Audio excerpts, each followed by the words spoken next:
सभी मीडिया साथियों को मेरा नमस्कार। और जैसे आपको मालूम है, आज पूरी दिल्ली पार्किंग की समस्या से जूझ रही है।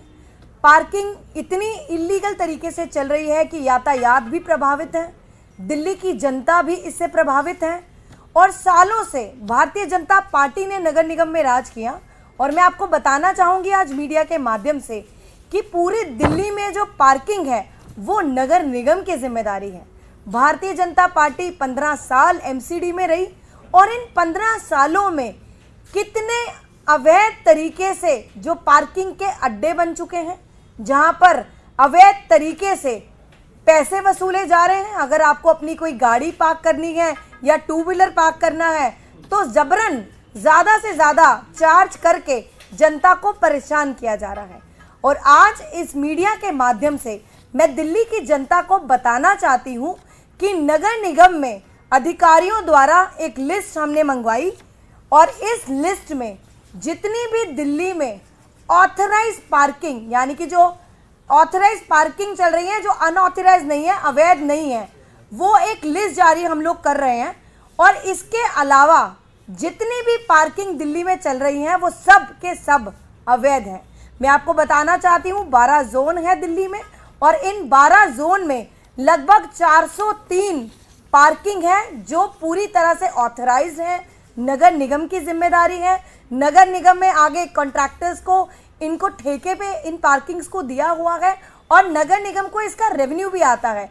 इन 403 पार्किंग के अलावा पूरी दिल्ली में जितनी भी पार्किंग्स हैं वो अनऑथराइज तरीके से चल रही हैं और नगर निगम अब इन पर शिकंजा कसने के लिए तैयार है।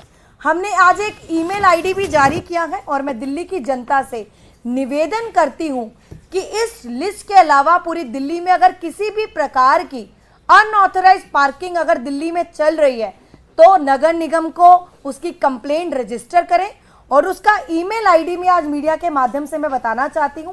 ईमेल आईडी है complaintcell@gmail.com, complaintcell@gmail.com। ये जो जीमेल है आईडी, इस पर जितनी भी अनऑथराइज पार्किंग चल रही है उसकी कंप्लेंट रजिस्टर हो पाएगी। आप अपनी जो समस्या है उसको दर्ज करा पाएंगे। और मैं ये भी जिम्मेदारी लेती हूँ, माननीय मुख्यमंत्री अरविंद केजरीवाल जी के निर्देश अनुसार जितनी भी कंप्लेंट्स इस जीमेल पर आएंगी उन सभी अवैध पार्किंग्स को रोका जाएगा। अब नगर निगम में आम आदमी पार्टी की सरकार है। हमने 10 गारंटी पूरी दिल्ली की जनता को दी थी और पार्किंग की गारंटी भी थी जो सबसे बड़ी थी, जिससे पूरी दिल्ली की जनता को समस्या से जूझना पड़ता है। कई बार ऐसी अवैध पार्किंग रेजिडेंशियल एरियाज में चल रही है, बहुत सी ऐसी अनऑथराइज पार्किंग मार्केट एरिया में चल रही है जिससे यातायात भी प्रभावित है, दिल्ली की जनता भी प्रभावित है। पर अब इन सभी पार्किंग्स पर लगाम कसी जाएगी। हर वो एक्शन लिया जाएगा जो दिल्ली की जनता के हित में होगा। बहुत बहुत धन्यवाद।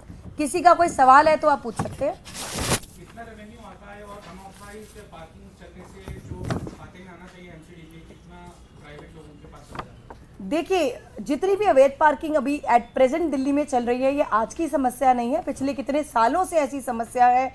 और जब से हमारी सरकार आम आदमी पार्टी की नगर निगम में आई है और तब से दिल्ली की जनता के द्वारा ऐसी कंप्लेंट्स लोकल काउंसलर्स को दी गई। मेरे पास कितने सारे मार्केट एरियाज के लोग आए कि अवैध पार्किंग के मद्देनज़र उनको कितनी दिक्कतों का सामना करना पड़ता है और ऐसी अवैध पार्किंग का रेवेन्यू भी है जो एमसीडी को नहीं आता। तो हम उन पर शिकंजा कसना चाहते हैं कि कौन, अगर कोई अधिकारी भी मिला हुआ है तो उस पर भी एक्शन होगा और अगर कोई पार्किंग माफिया भी है तो उस पर भी एक्शन होगा। रही बात रेवेन्यू की, देखिए नगर निगम में रेवेन्यू के बहुत सारे सोर्सेज हैं। सबसे बड़ा एक हाउस टैक्स जो है वो हमारा सोर्स है, पार्किंग से भी आता है। अगर हम ऐसी अनऑथराइज पार्किंग्स को बंद करके हम दिल्ली की जनता की कंप्लेंट सुन के, समस्या सुन के, दिल्ली की जनता की राय लेकर अगर हम ऑथराइज पार्किंग बनाए तो क्यों ना दिल्ली की जनता का भी समस्या का समाधान हो और साथ ही एमसीडी को भी रेवेन्यू आए। तो हमारा यही मकसद है। बहुत बहुत धन्यवाद। लेटेस्ट खबरों के लिए सब्सक्राइब करें हमारा YouTube चैनल